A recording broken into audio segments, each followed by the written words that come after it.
Kawasaki H2SX Special Edition, First Ride. Kawasaki delivers their most advanced hypersport motorcycle for the everyday rider. Back in 2015, Kawasaki showcased the fastest production motorcycle on the market, the Ninja H2R, which featured a supercharged, 310 horsepower engine. It was also strictly made for track riding. Shortly after, Kawasaki delivered their street-legal versions of the H2R with the Ninja H2 and H2 Carbon. Not content to rest on its laurels, Team Green decided to take it a step further in 2017 and created the Ninja H2SX, a supercharged sport touring bike for the everyday rider. Kawasaki pulled out all the stops on this bike. The goal was to create a supercharged model with increased functionality and wider rider appeal. To do that, they retuned their supercharged engine for streetability, stuffed a ton of electronics into it, slapped some luggage on it, and designed it to be sporty looking yet super comfortable for long rides. First impressions.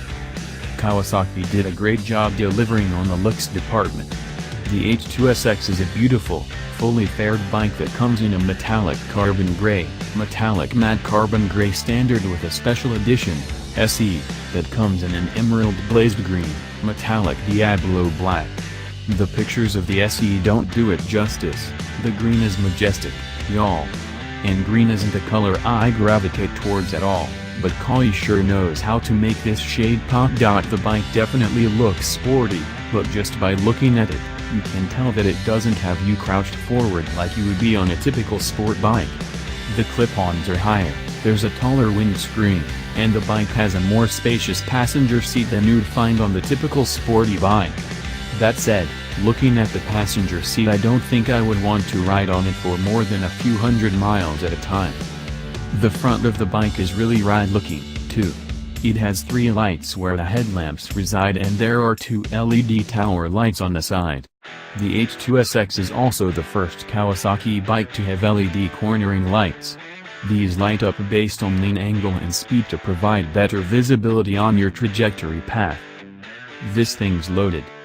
Approaching the Kawasaki H2SX SE with the plan of riding it for 150-ish miles through San Diego's twisty roads was a little unnerving.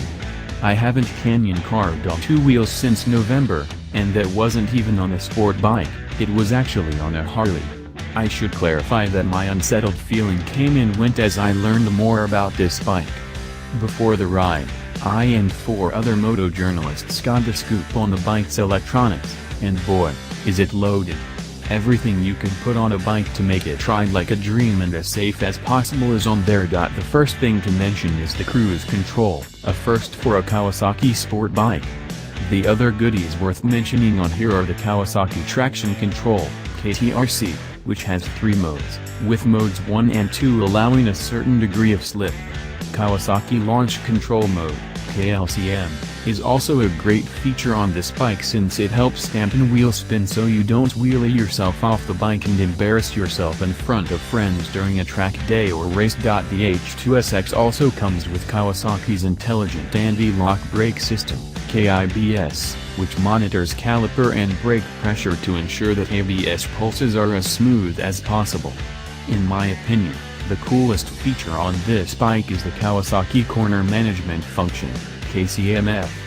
The KCMF helps the rider trace and maintain their line through a corner by monitoring engine and chassis parameters.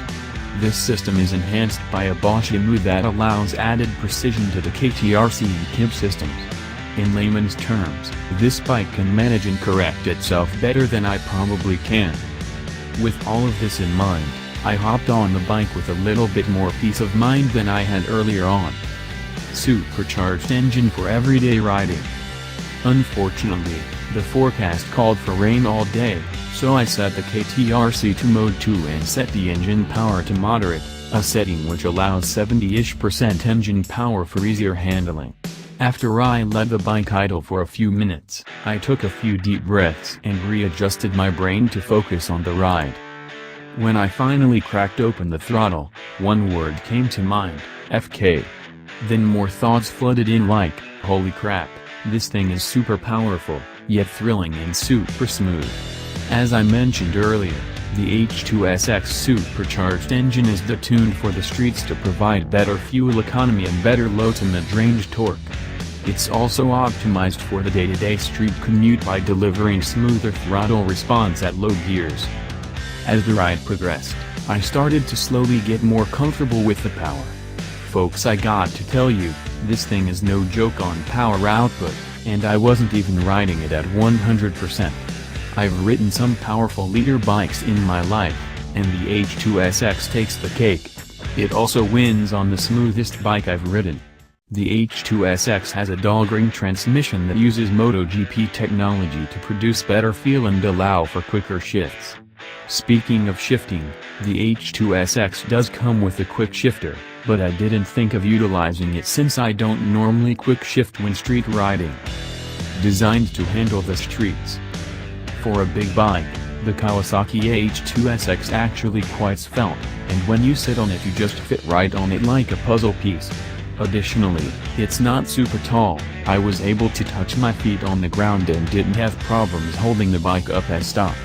It's equipped with the usual KIB-branded inverted forks that are adjustable for compression and rebound damping, and spring preload. The rear has a KIB gas-charged shock that's also easily adjustable and easily supports the weight of luggage and a passenger. On paper I didn't think much of the suspension, but once riding the bike I was pleasantly surprised. Out of the many bikes I've had the fortune to experience in my 7 years of riding, this bike has the best out-of-the-box suspension. For example, I'll admit that I was a bit clumsy going into a few corners since I was dusting off cobwebs. I either turned too early, too late or not enough. Thankfully, it was incredibly easy to correct my mistakes. I felt like all I needed to do was think about how to correct the corner and the H2SX was like, I got you. All it took was a gentle push on the bars to turn more, or gently pick the bike up, and I was good to go. Once the H2SX and I started seeing eye to eye, I was able to focus more on the ride and how the bike felt overall.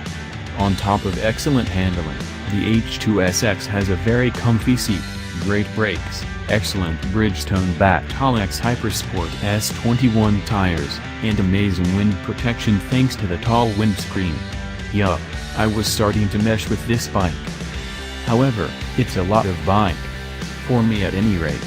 Sure, the power is fun, but at the end of the day, I just don't need that much power for everyday street riding.